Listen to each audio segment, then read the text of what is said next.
بسم اللہ الرحمن الرحیم۔ شروع اللہ کے نام سے جو بڑا مہربان نہایت رحم کرنے والا ہے۔ رب اشرح لی صدری ویسر لی امری واحلل عقدۃ من لسانی یفقہوا قولی۔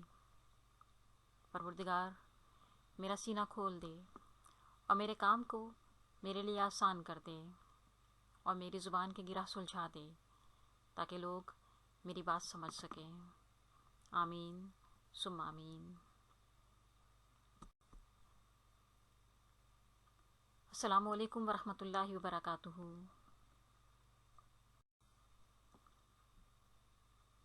عزیز طلبہ طالبات، divisional public school and intermediate college Lahore سے میں رضوانہ سعید آج آپ کے لیے اردو کا درس سوم لے کر حاضر ہوئی ہوں۔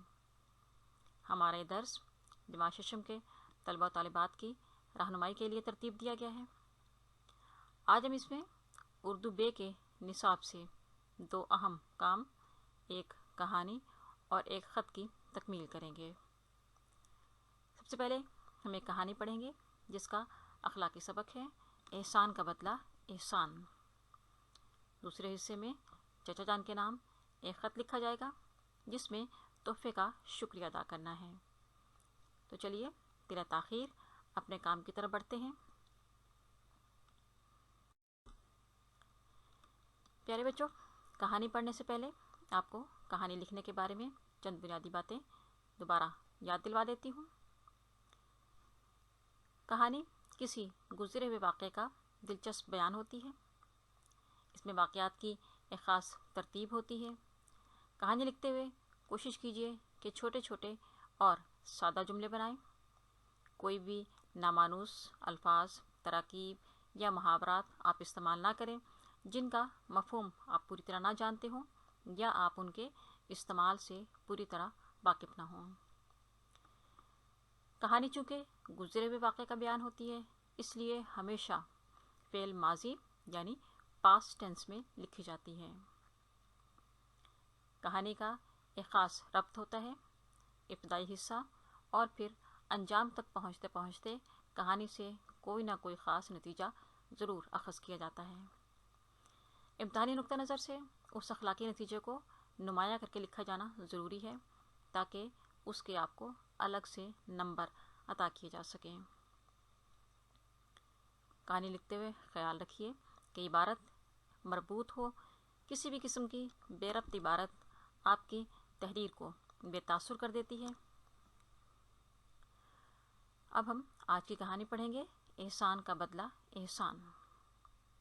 کہانی کچھ یوں ہے کہ کسی جنگل میں ایک درخت پر فاختہ کا گھونسلہ تھا۔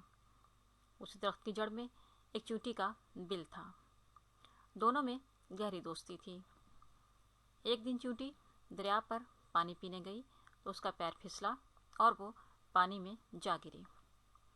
فاختہ یہ سب دیکھ رہی تھی۔ اس نے جلدی سے درخت کا ایک پتا چیونٹی کے پاس پانی میں رکھ دیا۔ چیونٹی اس پر چڑھ گئی اور پتا ہوا سے تیرتا ہوا کنارے جا لگا۔ یوں چیونٹی کی جان بچ گئی۔ چیونٹی نے فاختہ کا شکریہ ادا کیا۔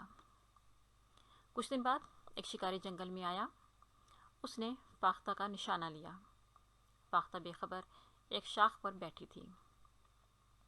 ابھی شکاری نے گولی نہیں چلائی تھی کہ چیونٹی نے اسے دیکھ لیا اور دوڑ کر اس کے پیر پر زور سے کاٹ لیا۔ شکاری کا نشانہ خطا ہو گیا اور گولی کی آواز سے فاختہ اڑ گئی۔ فاختہ نے چیونٹی کا شکریہ ادا کیا۔ چیونٹی بولی، ایک دن تم نے میری جان بچائی تھی، آج میں نے تمہاری مدد کی۔ یوں اس کہانی سے نتیجہ ظاہر ہوتا ہے کہ احسان کا بدلہ احسان ہی ہوتا ہے۔ پیارے بچوں، یہ کہانی آپ چند متبادل عنوانات کے تحت بھی لکھ سکتے ہیں، جیسے کہ نیکی کا بدلہ نیکی، عدلے کا بدلہ، جیسا کرو گے ویسا بھرو گے۔ ایک خاص بات آپ لوگ یاد رکھیے کہ اس عنوان یعنی احسان کا بدلہ احسان کے تحت آپ شیر اور چوہا یا اپنی پسند کی کوئی بھی کہانی لکھ سکتے ہیں جس کا اخلاقی نتیجہ احسان کا بدلہ احسان ہی ہو۔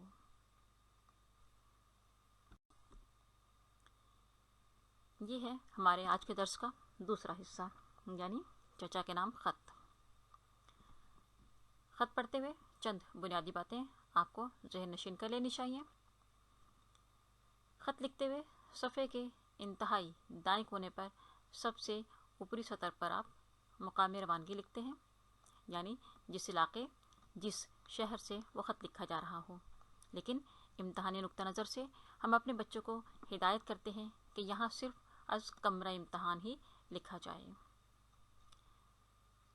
مقام روانگی کے عین نیچے آپ اس دن کی تاریخ لکھتے ہیں جس دن آپ وہ خط تحریر کر رہے ہوں۔ تیسرے سطر کے درمیان میں آپ القاب لکھتے ہیں، یعنی جس شخصیت کو آپ خط لکھ رہے ہیں آپ ان کو کیسے مخاطب کرنا چاہیں گے۔ یہاں آپ کو یاد رکھنا چاہیے کہ آپ جس شخصیت کو خط لکھ رہے ہیں ان کے ساتھ آپ کے رشتے کے حوالے سے ادب آداب کو پوری طرح ملحوظ خاطر رکھیے۔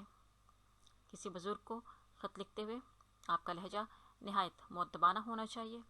البتہ دوستوں کے ساتھ خطوط میں آپ بے تکلف زبان استعمال کر سکتے ہیں۔ چوتھی سطر کے انتہائی دائیں حصے سے السلام علیکم کے الفاظ کو درج کرتے ہی وہاں سے خط کا اصل متن، یعنی خط کی مین باڈی شروع ہو جاتی ہے۔ خط کا یہ درمیانی حصہ بہت اہم ہوتا ہے۔ اسی حصے میں ظاہر ہوتا ہے کہ کس مقصد کے لیے خط لکھا گیا ہے۔ خط کا تیسرا حصہ یعنی اختتامیہ، جو کہ صفحے کے نیچے بائیں طرف درج کیا جاتا ہے۔ جس حساب سے خط کے آغاز میں القاب لکھے گئے ہوں اسی حساب سے آپ خط کا اختتامیہ بھی لکھتے ہیں۔ مثال کے طور پر اگر آپ نے والد صاحب کو خط لکھا ہے تو آپ آخر میں لکھیں گے آپ کا پیارا بیٹا یا آپ کی پیاری بیٹی۔ اگر آپ نے چچا جان کو خط لکھا ہے تو آپ کی بھتیجی یا آپ کا بھتیجا کے الفاظ درج کیے جائیں گے۔ اس سے نیچے یعنی سب سے آخر میں آپ کا نام لکھا جاتا ہے، لیکن امتحانی نقطہ نظر سے وہاں پر آپ صرف الف ب جیم درج کریں تو زیادہ بہتر ہے۔ اب ہم آج کا خط پڑھتے ہیں۔ از کمرہ امتحان 7 دسمبر 2020۔ میرے پیارے چچا جان، السلام علیکم، کیا حال ہے آپ کا؟ چچی جان اور آمنہ کیسی ہیں؟ کل آپ کا خط ملا، ساتھ ہی میری سالگرہ کا تحفہ ایک خوبصورت گھڑی بھی ملی۔ اتنا پیارا تحفہ دینے پر آپ کا بہت بہت شکریہ۔ یہ گھڑی مجھے ہمیشہ آپ کی محبت اور وقت کی اہمیت کا احساس دلاتی رہے گی۔ اب میں پہلے سے زیادہ وقت کی یا وقت کا پابند ہو جاؤں گی یا ہو جاؤں گا۔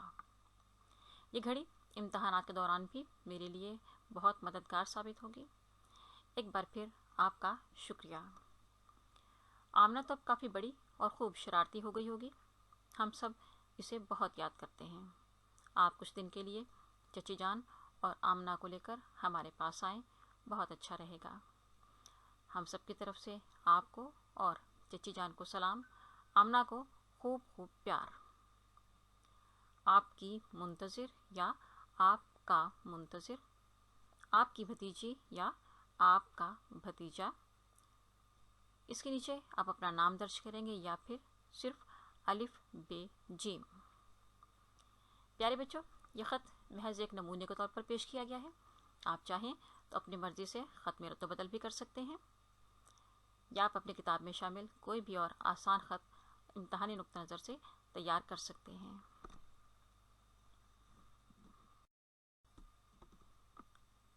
آج کے درس کی تکمیل ہوئی۔ درس آئندہ میں کچھ اور اہم اور نئی باتوں کے ساتھ آپ سے ملیں گے۔ تب تک کے لیے اللہ حافظ۔